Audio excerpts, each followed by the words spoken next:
that looks good. And we already have 3 antimatter. Dude, that's 3 million. Hold it. Isn't this supposed to do 8 million? At the rate we're going, we're well gonna exceed that. Hello everybody and welcome back to some more FTB Inferno. Today, we are going to be powering our nuclear reactor that we made in the last video, but I wasn't yet able to power it because there were a lot of variables I had yet to deal with. One of those variables being uranium. Now, for one of the ingredients in all of this called the uranium fuel rod, we needed uranium dust. So I needed to get a uranium farm going. So I just beat it up again. Yep, we got ourselves a radioactive bee. He works well enough. I've already gotten a good bit of my uranium going, which I got the initial uranium from my miner before it went kaput. So it all just worked out. And once we get our reactor going, we will also be able to start generating some antimatter. But that is for later. For right now, we need to focus on getting our components. So for us to be able to make the fuel rod, which is the first thing that we're gonna need, we need uranium dust and a fluid cell. I already do have the fluid cells. They're not hard to get. You just need to roll up a tin plate and, you know, pour water in it from a source like this because I can't put it in any other way. But now we just need to go ahead and crush some uranium. So I can just go ahead and throw our uranium inside of our crusher, and then we'll get out our uranium dust. Then after that, it goes into the canner. So yeah, here it is, the canning machine. We can go ahead and plop that there. And then we want to go ahead and throw in some fluid cells. I'm gonna need 2 more for my purposes. So while that thing is going, we can just go ahead and fill these babies up. I'm pretty sure this fills up instantly once it's full. It's not instant. That's good enough for me. And how's this one going? Okay, it's almost full on that other one, so we can go ahead and throw that baby into there, and throw the last one into here. And then it's time to give it a little speed. Not too much speed because industrial contraptions is very delicate. But once this last one is in place, we'll then get ourselves 4 of these uranium fuel rods. We didn't really need to make 4 for the quest, but one of the quest rewards for this is called a quad uranium fuel rod, which is the ones that we really want, and that's made from the mini uranium fuel rods. But in order for us to get those, we're gonna need some dense copper plates, which to get those, we just need 8 copper plates, and I'm gonna need these quite a few times, so I'm gonna need to grab a lot of copper plates. I'm gonna do that real quick. 5 minutes later. Alright, we got ourselves the dense copper plates. So now, if we go ahead and take 2 fuel rods together, we then get ourselves a dual uranium fuel rod. So then if we go ahead and make another one of those, and then mix both of those together with 3 of these copper plates, we then get ourselves another quad uranium fuel rod. Overall, we're gonna need to have 7 of these. So I'll make the rest of those off screen later. For right now, the next component that we're gonna need is gonna be the vents, because with these things, they're gonna make heat, and we need to cool that heat, otherwise explosions. Now, each of these come from earlier versions, so we're gonna be getting into a lot of these, but the ones that we are really going to need is going to be the overclocked vent and also the component heat vent. So overall, we are going to need to grab ourselves 39 of these, and I've only been able to make 3. And the Lords of Inferno are coming.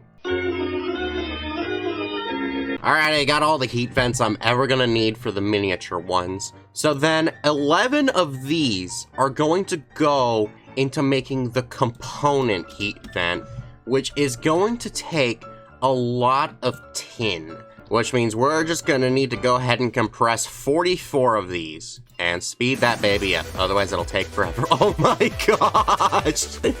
Dude, it goes so fast! And there we go. We got ourselves the tin plates, which means now we should be able to go ahead and make ourselves our component heat vents, which is not what those things were for. Well, you know what? It can work just well enough. So we only needed 11, so we should just be able to go ahead and throw these guys right there. Nope, that's one too many. We do not want to get that wrong, because if we get it wrong, we'll have one extra thing and then things won't add up and it'll be bad. Okay, so now we got those guys. The next one that we're gonna need the overclocked heat vent. We get this from a reactor heat vent, which is just gonna be the rest of these surrounded in lead. This is gonna take a lot of plates, so I'm just gonna go ahead and get the plates. The overclocked one takes enderium, which enderium should just be... Oh, wait, I forgot I automated enderium. Okay, so that's not gonna be a problem at all. Alrighty, I got all the stuff I'm gonna need. So now what we can do is we can go ahead and throw the rest of these guys right into here. Take that one out, and we get those. Then we throw these in, we get those. Then we just need to throw around the enderium, and then we get ourselves our overclocked heat vents. There we go. We got all the heat vents. We've got almost all of the quad uranium fuel rods. I'll get those off screen.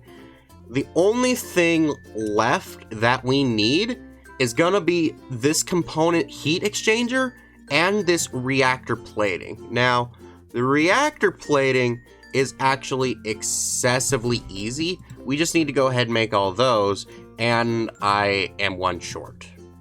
And that took the advanced alloy, which I'll get that off screen. That's fine, because the next thing we need is this component heat exchanger. This thing is interesting. It's gonna take 4 tin plates, so we'll need to get more of those. But then it's also gonna take 3 iron plates, another dense copper plate, which I do have, and then another electric circuit, which means we're gonna need to make another one of these, which means we're gonna need to go down all that rabbit hole again. We've already made a lot of that stuff before, so I'm just gonna go ahead and make these last things, gather up all of the fuel rods I'm gonna need, and then we can assemble this reactor. 20 minutes later.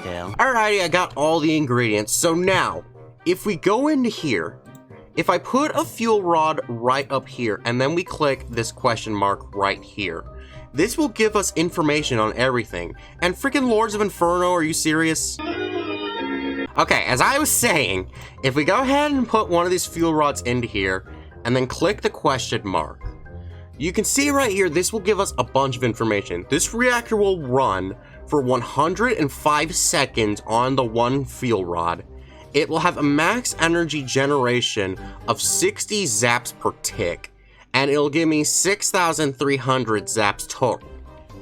But this one right here that says this reactor will explode with a 12 block radius, that's bad. We don't want it to do that. So like from here to like this general area, that's all gonna blow.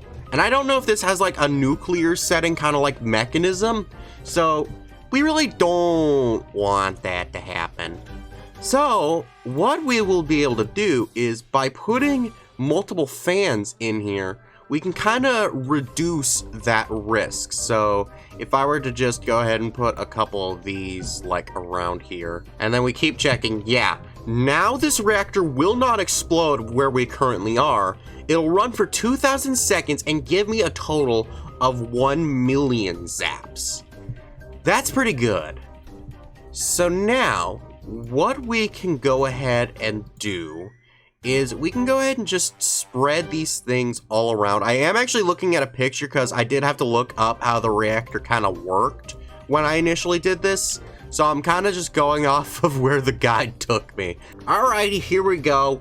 This is the setup that we're going for. And now, if we open this baby up with the 6 fuel rods, well, the 6 quad uranium fuel rods, mind you, and all of these different things, we will be able to generate 8 million zaps total with 420 every tick, and it'll run for 2,000 seconds. I don't know how much that is in minutes. I'm gonna go do some math. A lot of boring math later. Okay, after doing some math, the total time it's gonna take is 333 minutes or 5 hours. There were decimals, but it was just a bunch more 3s and 5s, so we're just gonna round it down to about 5 hours is how long this thing will last. That's pretty awesome, but we don't want to power this thing just yet because, well, I don't know what would happen if I turn this thing off without having any power to go to. We need this to go somewhere, and I know the perfect place for it to go. The whole reason we wanted that, because I don't think we can convert Zaps back into FE, so it's useless for everything else. But what it would be very useful for is for the antimatter. Now, for us to get that, we're gonna need to go ahead and make some more of these advanced machine blocks, which those would all be a pain in the butt to get, but we made those in the last video, so we can go get those just fine. But we're also going to need to get ourselves a nether star.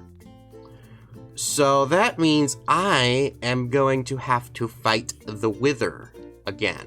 So I do have enough stuff for 2 if I do need to fight a second one, but for right now, we will only be fighting the 1. Here we go.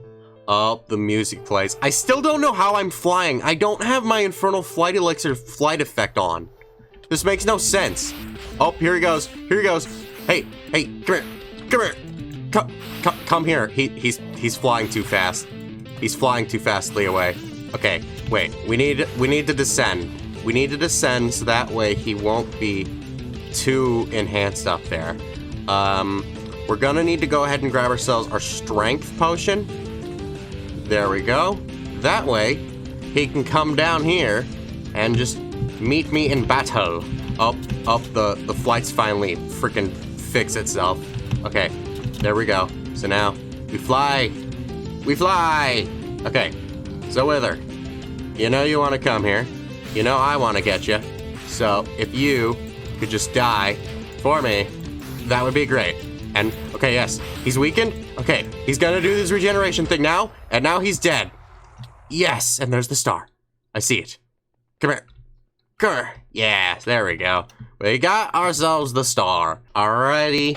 We have everything ready, so now we go ahead and make ourselves the antimatter constructor. There we go. That's pretty cool. Okay, so now that we have the constructor, we need to be able to transfer energy from here to here. Is there a higher tier of battery that I can use right now? There is this one, but that would limit it greatly. Okay, then I guess the best thing I can do is just see how much energy this thing can take. So we're gonna go ahead and take this IV cable, and yeah, it has a max input of 8,192. I think this one might have actually said how much can go in at once. Yeah, okay, that's exactly the same. Okay, so then if we just go ahead and connect those things together, then double check to make sure this is good. So now we turn it on. Oh my gosh, and there we go. Okay, and then we go ahead and look over here. That's actually going pretty fast. Wait, we already have our 1 million. Oh my gosh. That is pretty awesome. Okay, so this has okay. So it's gonna use the fan's durability. I don't know if all these things have a durability. These things have 20,000. Okay. And with all of these fans, each having 1,000, this calculates everything.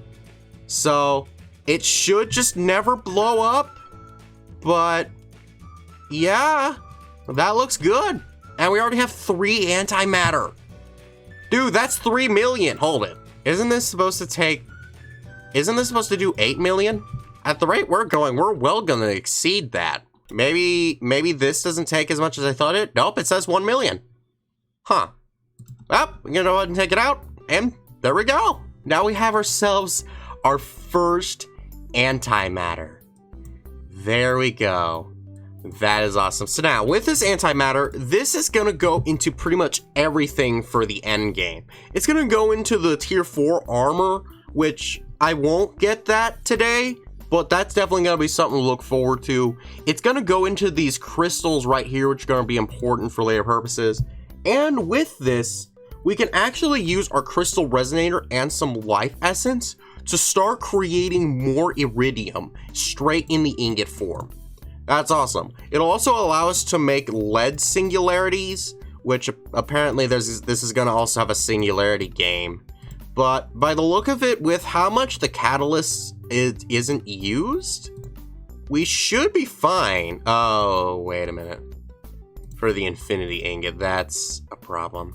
The antimatter star only gets used once, though, so that's good. But the infinity ingot, on the other hand, like, that's used in a lot of different places for the final Everidia armor. Oh, that's gonna be unfortunate. But, I mean, we won't even be able to dabble into that until we start getting neutronium, which, I mean, that in itself is gonna be a bit of a pain. But it should actually be unlocked now, because if we go down to this line, for all of this, yeah, that should be ready, yes. Because for the neutron collector, we need the antimatter crystal, which we now have access to. That's pretty beautiful. Also, side note, it seems that an actual human has spawned here.